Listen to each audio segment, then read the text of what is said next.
for that I felt like I needed to get this information out is there is a deadline of May 14th that you guys need to know about. And then I kind of wanted to talk through it with you because a lot of small business owners have been asking me, do I need to return my PPP loan? And the reason that they're asking that, because it wasn't even a question for a really long time, like nobody was even talking about it. It just didn't, it wasn't on anybody's radar, is because FAQ 31 came out, and I've got my other computer screen over here. So I'm gonna pull it up because I feel like it's kind of helpful. FAQ 31 is kind of what got everybody worried about the SBA potentially rejecting their forgiveness or saying, hey, you shouldn't have this loan, you need to repay it. Everybody started getting worried because FAQ 31 says, it talks about large businesses and whether or not they need to return the money. So it says, do business owners business owned by large companies with adequate sources of liquidity to support the business's ongoing operations qualify for a PPP loan? And the answer is basically, if companies have other sources of liquidity that they can call on, then they should return the PPP loan. And so this really came from, if you remember Shake Shack and you remember Ruth Chris and some of the other big name companies, those companies all either had access to public funding, they were publicly traded, or they were in the process of raising venture funds. Like Shake Shack got a Series A for $140 million. So they were approved for a PPP loan and got a PPP loan of $10 million, but it turns out that they got $140 million a couple days later. So that's what they're really trying to avoid here, and that's why question 31 came out. All right, so that is the intention and the heart and everything behind question number 31, FAQ 31. So keep that in mind, because they kind of, I don't want to say screwed it up for the rest of us, but they kind of made it more difficult for the rest of us, because now it made the SBA think about this question and go, do I need to go and look into my own, like, do I need to look at my business and say, do I have any other liquidity? And the thing was, when the CARES Act originally came out, they said that the SBA was going to issue loans without, and it was going to do away with the requirement to seek other sources of funding first. So they specifically said that that was not going to be part of the requirements to get a PPP loan. So now they're coming back and saying, oh, but these really big companies need to consider it. So that's kind of where that originally came from. All right, so we talked about FAQ 31 and why that's there. And then this past week, let's see, this was on, I should give the date for you, May 8th, there was a kind of an additional clarification document. It was interim rule on the extension of the limited safe harbor with respect to certification. Like, I wish they would just give them a number, but instead they give them these really long titles. But the one that was published on May 8th, this interim rule, you can find this on the Treasury website.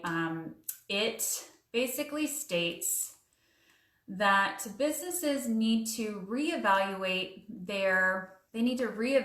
whether or not they have uncertainty of that the uncertainty of current economic conditions makes necessary the loan request to support ongoing obligations. And so it's giving people basically a way out if they think that potentially that they got too much money, or that not really that they got too much money, but that they maybe misapplied, like they didn't actually need the money. Because what was happening is people were hearing, hey, free money, and everybody was applying left and right.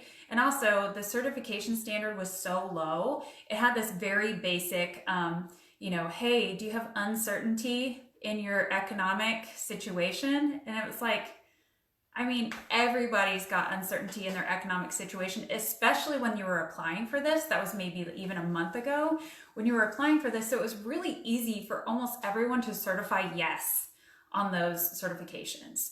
And you did certify for them if you did fill out an application, you did check a box and you certified, or you signed your name or something. So what I'm saying is that, so this interim rule is saying, hey, you do need to reevaluate whether or not you think that you can still certify for that, because you will have to recertify when you apply for forgiveness. So is that still true? And if it's not true, and kind of keeping in mind FAQ 31, if you have some potential liquidity elsewhere, they want you to pay the money back. So they are giving you until May 14th to pay it back. And so that is something to think about. So what does this mean for us? What does this mean for us as small business owners? I do want to say that I really think that this interim rule and question 31 both really seem to be hitting on large companies. And then another FAQ, I think it's number 40 or no, it's number 39. It's basically saying that anybody who gets over $2 million is going to undergo a full review. And if you understand the term review from like an accounting perspective, it actually is kind of like an audit, but light, like a lighter version of it. So they come in and they actually look at all your financial statements, and they go and like assess your numbers. So that's a pretty like stringent thing. So I would be pretty careful if you got over $2 million. Almost everybody that I've seen who's been watching my channel like has gotten $1 million and under, like as 2,500 and then as high as 900 something. So that's the range that I've been seeing. So I haven't seen anybody, because probably if you're getting $2 million, you probably have your own CFO, and hopefully you're not looking at YouTube videos to try to figure this out on your own. So anyways, I think that is kind of interesting. The fact that they're adding these FAQs to specifically target larger companies is making me think that those are the ones they really want to repay the loan if they don't need them, you know, because also those larger companies, they're going to be typically have more access to venture capital. They're going to have more access to some of these other sources of funding that maybe we don't have access to as small business owners. Okay. So that's some of the things that I want you to think about. And so I kind of set that stage of like, this is what we need to understand of where they're coming from in order to be able to interpret this of what we need to do for ourselves.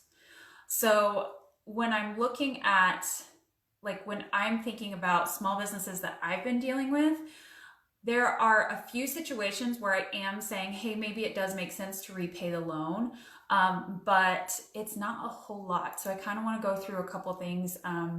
Here's some things that might make you want to repay the loan. If you have an abundance of cash, like a lot of cash, you're sitting on a couple $100,000 and you have a PPP loan of $10,000, or, you know, when you're looking at ratio. So if you have, you know, multiple months of operating expenses in a cash account that you're just like saving for a rainy day, it might be hard for you to prove that you need the PPP money to support ongoing operations. If you need to, if you have that type of cash ratio, not many small business owners do. And you might also have your cash in personal savings. And I don't think that would be considered for the business, because if it's for your personal savings, you could be paying, like saving to buy a house, or you could be saving for something that's like a personal thing. So I wouldn't really include that in your determination for what you do for your small business. I'm talking about what you're keeping in your business accounts right now. Do you have multiple months of operating expenses? If you do, you might want to consider whether or not that you can, you know, honestly certify that you need the PPP money to support ongoing operations. Another thing is has your business really been affected? Like, have you been personally affected? Has your revenue gone down? Most people it has, but there are some people whose businesses have actually grown during this time. So cash from operations is more than enough to cover your employees that you already had. Now, if you got your PPP loan and you're thinking, oh, good, now I can like fuel some growth and I can keep, you know, I can hire more people. That's not really the intention of the PPP loan. The PPP loan is trying to maintain status quo. It's not here to support your growth initiatives. So if your cash from operations is going fine, you might want to consider it. And I just want to say with all these points, this is something for you to decide for yourself. I can't give you like a red light, green light. The only thing I can say is if you are publicly funded, you need to return the money. That's the only like red light absolute thing that I'm saying is if you are publicly funded, you need to return your money. Everything else is you to make a personal decision on whether or not you really feel that you needed the PPP money, and you can certify it honestly that you needed the money to support ongoing operations. Okay? Because it all comes back to that certification. So if you have an abundance of cash or your operations are doing really well, and you've stayed open the whole time and you haven't really had many interruptions, those might be things that might trigger you to make that decision. The other thing that that we need to talk about is, well, what if you have access to a line of credit, or you have something that might be considered liquidity because you have access to it? If you have access to it, does that mean that you should take it and you should do it? Well, this is how I feel. I feel that taking out debt, like from your line of credit, or taking out a bigger a small business loan, would actually put your business into a detrimental state. And many business owners are not going to willingly go out and get a loan for a situation like this. They would rather just lay off their employees, maybe even close up shop altogether. And if that's your choice, like either get a loan and go into detriment or close up shop, and you would choose closing up shop, then the PPP loan is a necessity to keep your operations open. If you're following my logic there. So you don't have to go out and use your line of credit to cash flow your operations if you've been offered a PPP loan, because it actually does put you into a financial detriment to take out debt like that. And the different thing about the PPP loan is there's that potential for forgiveness that a lot of people are going to be able to get when they follow the rules. And so, I think that just because you have access to a line of credit doesn't necessarily mean that that's liquidity. Okay. When they're talking about liquidity, I think they're really talking about what are your reserves? Like, did you have a bunch of cash in reserve and you can totally cover your operating costs? Or liquidity is also operational. Like, are you bringing in so much money because maybe, like, I'm thinking about the companies that are doing really well right now, like certain e-commerce, and like there's jokes about the bidet companies like doing really well when the toilet paper crisis was happening. I don't think that they could their sales numbers are probably high enough to support their operations right now.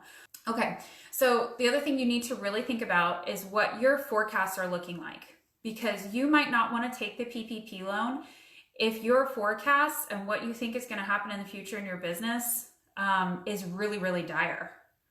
If it's like you never see it coming back, you think it's completely gone, you don't know when it would come back, then it might make sense for you to not take the PPP loan. Don't try to keep employees on, and just, kind of minimize everything. Maybe it means like you shut down for a little bit and rework your business model. Maybe it means something else. But what you don't want to do is you don't want to say, okay, I'm going to use this money, and then kind of try to use it just to use it, and then it's not really helping you, and then you might still need to close business in 8 weeks after the PPP money is gone, and you still might have a loan amount after it if you don't get all of it forgiven. So think about that. Like, are you a going concern? And what a going concern means is, do you think that you're still going to be in business? So if you are a going concern, then you can, potentially use this loan. But if you think you're definitely going out of business, like there's no way it's coming back, then it might be time to consider giving the loan back, because you don't want to have that sitting on your balance sheet if you close up shop. And, if you can't hire back your employees too, and they're just not coming back and you can't use it, then it doesn't make sense for you to hold on to it. Okay. I see a bunch of people who are like, hey, what if I just like take the money and then put it in a higher interest savings account and hold on to it and then use it to pay off my mortgages in 6 months? I'm like, that is not the purpose of this money. Don't tell me if that's what you're going to do, because that's on you for using the money as it's not intended. And that is potentially a criminal charge if you get caught for doing something and using the money as it's not planned for. So don't tell me about that. I don't even want to know about it. So use this money for its intended purposes. It's supposed to be used for payroll cost mostly, and then a little bit of rent, utilities, mortgage interest, other interest obligations. It is not meant to invest in your real estate venture for whatever because it's a 1% interest rate. If you are using this to invest in real estate, you need to pay this money back right now because I don't want you to go to jail. Okay? We clear on that? I'm just going to put on my sassy pants for a little bit, but seriously, don't use the money for that. Okay? Other thing is if your operations are completely shut down and you don't see when you're going to open it back up, I would really like you to consider if it makes sense for you to hold on to it at all. This is where that budgeting spreadsheet that I have really comes into handy. So you say, okay, if I open June 1st, what does my payroll look like? And you can kind of plan that out because you might be able to return part of your loan, even if you know you can't use all of it. Maybe you could return half of it and then you know, hey, I can use half of it. I know I can reach my 75% thresholds, no problem. But you might not be able to if you have the whole loan amount. So now's why I really want people planning and kind of figuring out exactly what their payroll costs are going to be, because that's a major issue. So, but overall, what I'm trying to say is this is an individual business owner's decision, and you need to go back to the idea of what is the intention of this FAQ, and do you really need this PPP loan? And then I want to say, if you do think you need it, I want you to document it, and I want you to document it right now. Even if it's just pulling up like a Word document on your computer, I want you to write down why you think you need it. Because remember, when you were first applying, that was a different time than it was now. Week to week, we're seeing something different. So when you first applied, we want to remember why we thought we needed this money. And then if you think that you actually do need it, write down the reasons why. Maybe document, certain key contracts you lost, or accounts receivable that you weren't able to collect on, or, a reduction of clients. So if you're a client serving, maybe you went from having like 12 clients to 7 clients or something like that. Write down these very specific things of why you decided you needed it. And I think that will help you just in case you're worried about like the SBA coming back and say, well, you didn't really need this money. Look, your financials are fine. And you can say, well, actually at this time, this is actually what happened. I lost this client. I lost this client. I lost this client. My sales were down 20% from the previous month. And so I was really concerned, or my sales were down 50%, document those types of numbers. And then you'll have it right now, because what I'm worried about is in 2 months, maybe you're feeling like things were not as bad, or maybe you've pivoted your business enough that you were able to kind of recover some of that, and you might forget why you originally applied or what were the current conditions that caused you to believe you needed the loan. All right, so make sure that you're thinking about that now, writing it down, making sure that that's documented really clearly. Okay, I just talked a lot, so I'm gonna get into some questions. Thank you guys for joining. Have a great week. Bye.